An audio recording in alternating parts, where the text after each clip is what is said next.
राम राम शेतकरी मित्रांनो, 1 एकर केळी लागवडामध्ये वार्षिक 3 लाखापर्यंत उत्पन्न कसं न्यायचं या व्हिडिओमध्ये पाहू.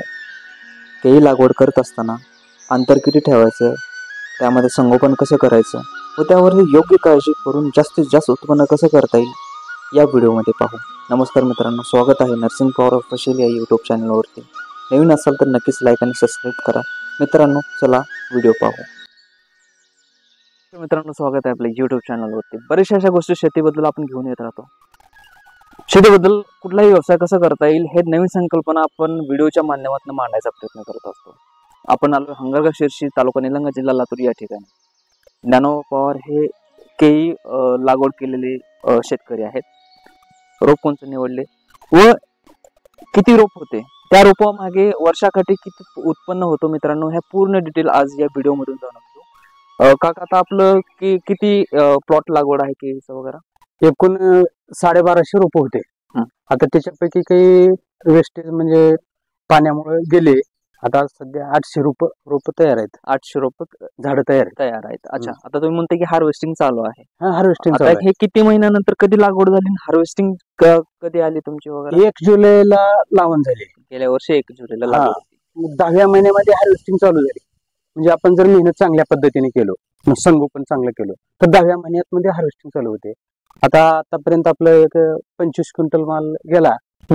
आता आणखी 15 दिवसापर्यंत हे बराचसा माल जाण्याची शक्यता आहे. काय असते की आपल्या मराठवाडा, पश्चिम महाराष्ट्राकडले लोक ह्या गोष्टीला प्राधान्य देत नाहीत, केळी लागवडीला वगैरे देत नाही. कारण काय की बाबा त्यांना काय अवघड वाटतो की बाबा केळी लागवड करत नाहीत, कोण ऊसामध्ये, सोयाबीन, तुरीमध्ये गुंतवून जातो. मग तुम्ही ह्याबद्दल लोकांना काय सांगू शकाल की बाबा हे किती योग्य आहे? एक तर पाण्याचा प्रश्न मोठा, म्हणजे पाणी जास्त लागतं केळीला.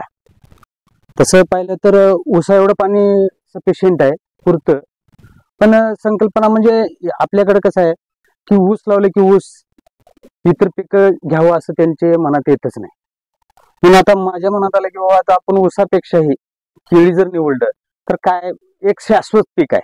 कमीत कमी 10 रुपये किलो प्रमाणे जर भाव लागला तर 1 एकर मध्ये 1250 झाड बसतात. तर 10 रुपये प्रमाणे जर आपण हे केलं तर 2-3 लाखाचा खर्च वजा 3 लाख रुपये एकरी पडू शकतात. 3 लाख रुपये एकरी पडू शकतात. अच्छा, बरं. 10 रुपये भाव लागला तर 10 रुपये भाव लागला तर. अच्छा, महत्वाचं काय असतं की प्रत्येक शेतकऱ्याला वाटतं की पाण्याचा प्रश्न असतो किंवा त्यांच्याकडे ते मजूर भेटत नाही ह्याचा प्रश्न असतो, किंवा त्यांच्याकडे लँड जो फर्टिल सॉइल असतो, जो एक पोषक जमीन असते, त्यांच्याकडे ते प्रश्न असतात. मग त्या दृष्टिकोनातून तुम्ही कसं नियोजन केलं की बाबा तुमच्याकडे पाण्याचं नियोजन होतं, तर ज्यांना पाणी नाही मग त्यांना तुम्ही काय नियोजन किंवा कसं? पाणी नसेल तर ते करू शकत. वर्षभर पाणी पुरेल एवढं भरपूर पाणी, इतरांपेक्षा जास्त पाणी लागतं. त्याच्यामुळं जमिनीची निवड काय, पाणी निचरा होणारी जमीन पाहिजे, जास्त पाणी नको आहे. तर आपला ही गावाच्या कडेची जमीन खारी पाण्याची असल्यामुळं आपल्याला पाणी भरपूर असल्यामुळं लावा म्हणलं प्रयोग म्हणून तुम्ही हे केलं. बरोबर. आता हे तुमचं नियोजन कसं चाललं? स्टार्टिंगला तुम्ही जुलैला 2023 ला लागवड केली. मग तिथून मग आजपर्यंत काय संगोपन करण्यात आलं, किती पाणी लागलं, किंवा तुमचं खुरपण कसं राहिलं, औषध कसं राहिलं त्यावरती? आता औषध वगैरे काही नाही, ह्याला फवारणी वगैरे काही नाही. तसं प्रश्न पडला तर लागेल, पण आम्ही आतापर्यंत कोणती फवारणी केलीच नाही. व्हायरस कोणता आलेला नाही. फक्त गावरान खत, सरी पद्धतीने गावरान खत टाकला आणि 5x7 वर लावून केली. अच्छा, आणि ड्रिपनं 2 लाईन टाकलेले आहेत. अच्छा, आणि काही 1-2 तास 3 तास बी चाललं, ड्रिप चालू झाला दररोज तर सफिशियंट आहे. अच्छा, बरं. आता आपल्याकडे हे किती व्हरायटीचे रोप असतात केळीमध्ये जर म्हणलं निवडायचं म्हणलं? आता शेतकरी आता आपले व्हिडिओ बघणार आहे. आता आपल्याकडे तर G9 चालतंय. G9 क्वालिटी चांगली आहे, म्हणजे खायला पण चवदार आहे. आणि जर आपण चांगलं संगोपन केलं तर चांगलं माल. आता हा झाडाला कमीत कमी 30 किलो वजन होते. आपण चांगलं जर मेहनत केली आणखी तर 40 पर्यंत 50 किलो पर्यंत वजन जातं. एक झाड देतं. मॅक्झिमम आपलं आपण कमी पडलो थोडं, त्याच्यामुळे 25 ते 30 किलो ऍव्हरेज आहे. अच्छा, आता हे एक्सपोर्ट क्वालिटीचा माल म्हणतात. हा एक्सपोर्टला जाऊ शकतो, पण आपल्याकडे उत्पादन कमी आहे आणि वाहतुकीचा खर्च जास्त असल्यामुळे इथपर्यंत ते व्यापारी येऊ शकत नाही. पण लोकलला आपल्याकडे कमी मध्ये रेट जातात. प्राधान्य आहे लोकांना मार्केटमध्ये. हो. अच्छा. आता पुणे तिकडे नाशिक नांदेड भाव चांगला आहे, 17-18 किलोने चाललाय, पण आपल्याकडे तेवढा भाव नाही. अच्छा. नाही. आता बरेचसे काय असते की आता व्हरायटी पण असतात केळ्यामध्ये, ती J9 किंवा J9 आहे, किंवा त्यामध्ये 30 रुपये डझन असतात, 40 रुपये डझन असतात, 50 रुपये डझन असतात. आता हे मला मोठी केळी दिसते. लहान केळीचं रोप वेगळं असतं की का ते रोग प्रतिकारक किंवा रोग पडल्यामुळे ते लहान झाले, नाही, काय असतं त्याचं? केळीचं रोप आता G9च आहे. आता ह्याच्यात जर पोषण चांगल्या पद्धतीने नाही झालं तर ही खालची बाजू आहे ना, आता 2 नंबरची केळी आपण 30 रुपये डझन 20 रुपये डझन म्हणतो, ते लहान साईज होते. अच्छा, म्हणजे वरून जे येणारी असते ते ती मोठी असते. अच्छा, बरं. आता ही 1 नंबर क्वालिटी, पुन्हा 2 नंबर, अच्छा, ह्याच्यामध्ये 3 नंबर असं 3 काढतात. नंबर. अच्छा, म्हणजे एकाच व्यापारी लोक. रोपामध्ये हे असतं, ऍड असतात. ऍड असते. बरं. अच्छा, असं आहे का? मला वाटलं की बाबा क्रायटेरिया वेगळा असतो, जसं ज्या पद्धतीने आपल्या लोकलला तर आपला मराठवाडा म्हणा, नांदेड पुणे हे G9च चालते. J9. आता तुमचं मार्केट तयार करून कुठं कुठं स्प्रेड? आता आपण इथे लोकल व्यापारी, आता उत्पादन आपलं कमी क्षेत्र आहे. कमी क्षेत्र असल्यामुळं जेवढं 10-20 क्विंटल जेवढं निघत ते 4-8 दिवसाला ते इथं औराद निलंगा व्यापारी घेऊन जाते. अच्छा, बरं. तुम्ही केळीच नाही तर मी बघितल्यापासून तुम्ही अनेक शेतामध्ये प्रयोग केलात, बरोबर? टमाटर लागवड असेल किंवा कांदा लागवड असेल किंवा अजून काय काय, अद्रक लागवड असेल किंवा इतर अजून कुठलं पीक घेतला होता तुम्ही? नाही, नवीन म्हणजे काही नाही, नवीन मध्ये घेतला नाही. मग या दृष्टिकोनातून तुम्हाला कुठला व्यवसाय कमी शेतकऱ्यांकडे जर क्षेत्र कमी असलं त्यांना कोणचं तुम्ही कानमंत्र देऊ शकाल किंवा ते उत्पन्न चांगलं पद्धतीने करू शकतील, पाणी थोडं बहुत असलं तरी?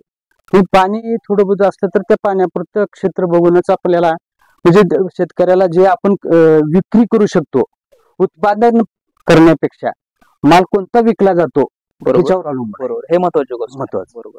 मित्रांनो, बघू शकाल काय असतं की आपण प्रत्येकानं जर ऊस लागवड केली तर ऊस लागवड जर आपणही करायला लागलो तर कुठं ना कुठं उत्पन्नामध्ये किंवा उत्पन्नामध्ये आपल्याला मारा पडतो. सोयाबीन प्रत्येकानं लावलं तर सोयाबीनचा टायमाला भाव का पडतो? कारण हेच आहे की प्रत्येक लोक त्याच्या मागे धावायला लागले की प्रोडक्शन कॅपॅसिटी जास्त झाली की भाव कमी व्हायला लागतो. पण एखादी गॅप बघून किंवा एखादी मार्केट डिमांड बघून निर्णय घेऊन त्यावरती संगोपन चांगल्यारीत्या करून मित्रांनो आज हा शेतकरी 1 एकर मध्ये उत्पन्न किती म्हणलं आपलं जवळ सर्व खर्च वगैरे तर आपलं किती नेट प्रॉफिट जातं बरं? आता एक हे जर भाव लागला तसा तर एकरी 3 लाख रुपये खर्च जाऊन आपल्याला राहू शकतात. म्हणजे 3 लाख रुपये नेट प्रॉफिट आपल्याला सर्व खर्च जाऊन. अच्छा, 100% 10 रुपये किलोनं भाव लागला तरी 10. अच्छा, किती रोपं असतात बरं आपल्याकडे? एका एकरला 1250 बसतात आणि 1 एकरला 1450 रुपये बसतात. 1450. 5 बाय 5 जर लावून केलं केळीची अच्छा तर 1400 रुपये बसतात. 1400-1450. आणि 5 बाय 7 वर जर केलं तर 1250 रुपये बसतात. अच्छा, बर. जास्त उत्पन्नासाठी क्षेत्र कसं ठेवलं पाहिजे की अंतर किती? 5 बाय 5. 5 बाय 5 आणि असं पण 5 बाय 5. 5 बाय 5. अच्छा, ह्याच्यामध्ये अंतर मला कमी दिसते का? नाही, 5 आहे ते. 5 आहे का? आता दोन्ही मधला 7 आहे. 7 आहे का? अच्छा, मग ह्याच्यामध्ये 7 जाण्याचं का कारण? की सरी ट्रॅक्टरची मारण्यासाठी आपण नवीन होतो प्रयोग, म्हणजे आता 5 बाय 7 वर सांगितले बरेच जणांनी, त्याच्यामुळं आपण 5 बाय 7 वर करून बघितलं ते. तरी आपल्याला चाललं असतं की जमीन आपली चांगली आहे, पाणी भरपूर आहे, 5 बाय 5 वर चाललं असतं आपल्याला. 5 बाय 5 वर चाललं असतं. किंवा आता ह्या पोर्शन तुम्ही ह्या साईज मध्ये 5 बाय 5 मध्ये 5 बाय 7 मध्ये जे तुम्ही अंतर ठेवलंय त्याच्यामध्ये तुम्हाला काही उत्पन्नामध्ये किंवा कोणाकडे ऐकलं की घट कमी घट जास्त असं काय होतं का? नाही, आता ह्याच्यामध्ये 5 बाय 5 वर केल्यास तर उत्पन्न एवढं झालं असतं आपलं ह्या क्षेत्रावरून. अच्छा, ओके. आणि जमीन जर हलकी स्वरूपाची असली तर आपण खत वगैरे प्रमाण कमी केलं तर ह्याचं तसं 5 बाय 7 वर बी उत्पादन वाढतं. पण जमिनीचं क्षेत्र बघून जर आपण मेहनत घेतली तर 5 बाय 5 वर तर तेवढंच उत्पन्न जास्त उत्पन्न होऊ शकतं. अच्छा, आता एक झाड तुम्ही म्हणताय किती पाणी घेताय बरं एक सरासरी एवढ्या ह्याच्यामध्ये? आता पाणी आता आपल्याला काही ते मीटर रेडिंग करून काही आपण दिलेलं नाही.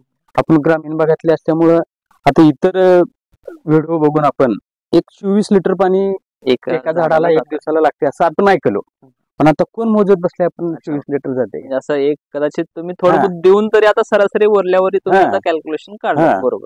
आता एक झाड किती किलो पर्यंत जातं आपल्याला? हे 30 किलो चाललंय. अच्छा, एक झाड 30 किलो. 30 किलो म्हणल्यानंतर मग आता एक झाडाचं उत्पन्न किती होतं आपलं?